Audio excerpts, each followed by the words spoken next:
Welcome into Pallilo Points. I'm Brandon Strange of Sports Map Houston, joined by Charlie Pallilo of ESPN 97.5 and 92.5 in Houston. Charlie, I want to talk some Rockets, but before we do that, just want to remind everyone watching, if you haven't already, please subscribe to the channel. If you love Houston sports, we drop 7 episodes a week. Get those notifications every time a new video drops. Charlie, this weekend, Shams Charania cited sources close to the Rockets that the team was going to part ways with DeMarcus Cousins. Boogie made I'd say, very respectable comeback this year. Was asked to play way more minutes than I think the team probably would have preferred due to injuries on the team. And as of this recording, the Rockets are on a 7-game slide in the absence of Christian Wood. Charlie, would you agree that this is a pretty good indicator that the Rockets may try their luck at getting one of those top 4 lottery picks? Well, they have the 5th worst record in the NBA. If their draft spot falls in the top 4, and it's ping pong ball luck, you can have the 2nd worst record and wind up picking 8th. See the Knicks last lottery. But to maximize your opportunity where the Rockets are, which is no chance, of course, of being any sort of contender, and fringy at best to even make the play-in as one of the 10 best teams in the West. I don't think moving on from DeMarcus Cousins itself connotes tanking. Credit to him for staying physically and being a professional here, but not very good. 37% shooter. Defensively, he's just a brutal liability. Rockets do him a solid, guaranteeing him his money for the rest of the season, which, because he'll be off their roster, does not incur any sort of salary tax liability potential for the Rockets. So DeMarcus Cousins can try to find a contender that will have him. The Lakers, at least as a temp stop, makes sense with Anthony Davis out for a month. And, well, the Lakers were going to try with DeMarcus last season before he tore the ACL. So it's no disrespect of DeMarcus Cousins to actually pay him respect by paying the man his money. But the loss of Cousins doesn't make the Rockets materially worse. Really now it's, can they get anything in trade for P.J. Tucker? Move on there where there's potential return. Because in the case of Cousins, he had no trade value. I mean, the Rockets signed him to a non-guaranteed minimum contract as a free agent. So he was a warm body on the court, but not bringing a whole heck of a lot more than that warm body.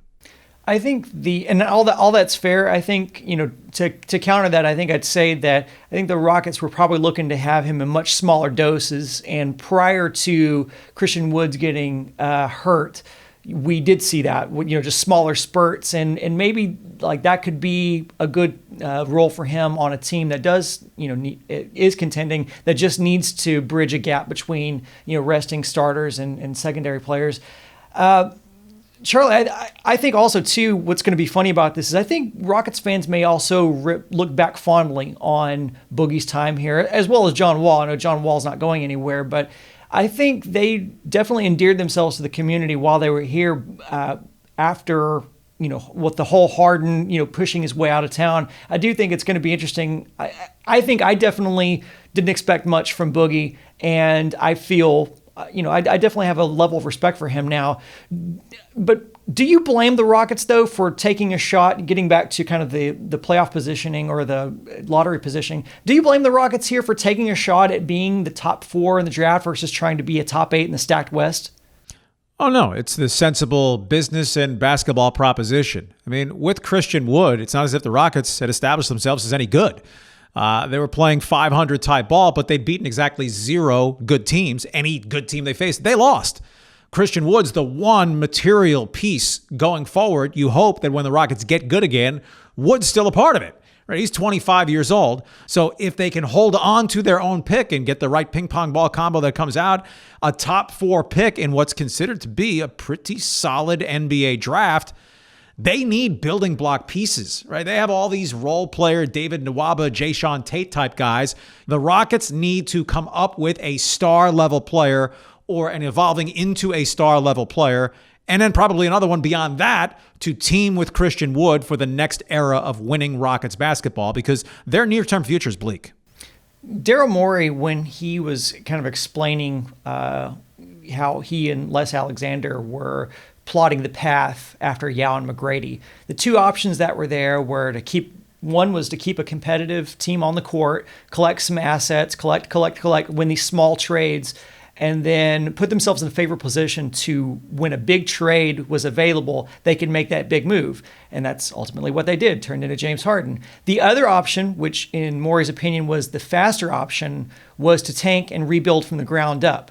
Now, Rockets fans remember during that era, the team was basically stuck in purgatory between being a lower middle of the pack team and a lottery team. Ninth in the Western Conference 3 years running. The best lottery team in the NBA 3 years running, which all it did was get them the 14th pick in the draft every year.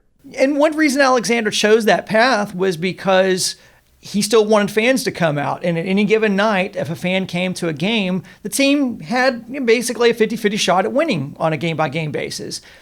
Now, there are no fans in the stands to consider. So if the Rockets do tank, if that's the direction they're headed, isn't this the smartest time to do it because it won't adversely impact their attendance? Yes. I thought it was commendable of Les. It was a business-oriented decision, but I still think commendable that he did not want to serve up garbage. He did not want to watch garbage. We're going to try to compete, bide our time, and eventually got to that foundational player that James Harden became immediately and set the Rockets up for a pretty nice 8-year run of basketball, although ultimately falling short of NBA Finals appearances, obviously. So the damage is diminished as this city is largely going to ignore the Rockets the rest of the season, but it's pretty much home games falling in the woods. If there's no one there, are they actually happening with crowds of 3,000? So swallow that bitterest of medicine now if it sets you up for better tomorrows sooner than even more later than necessary.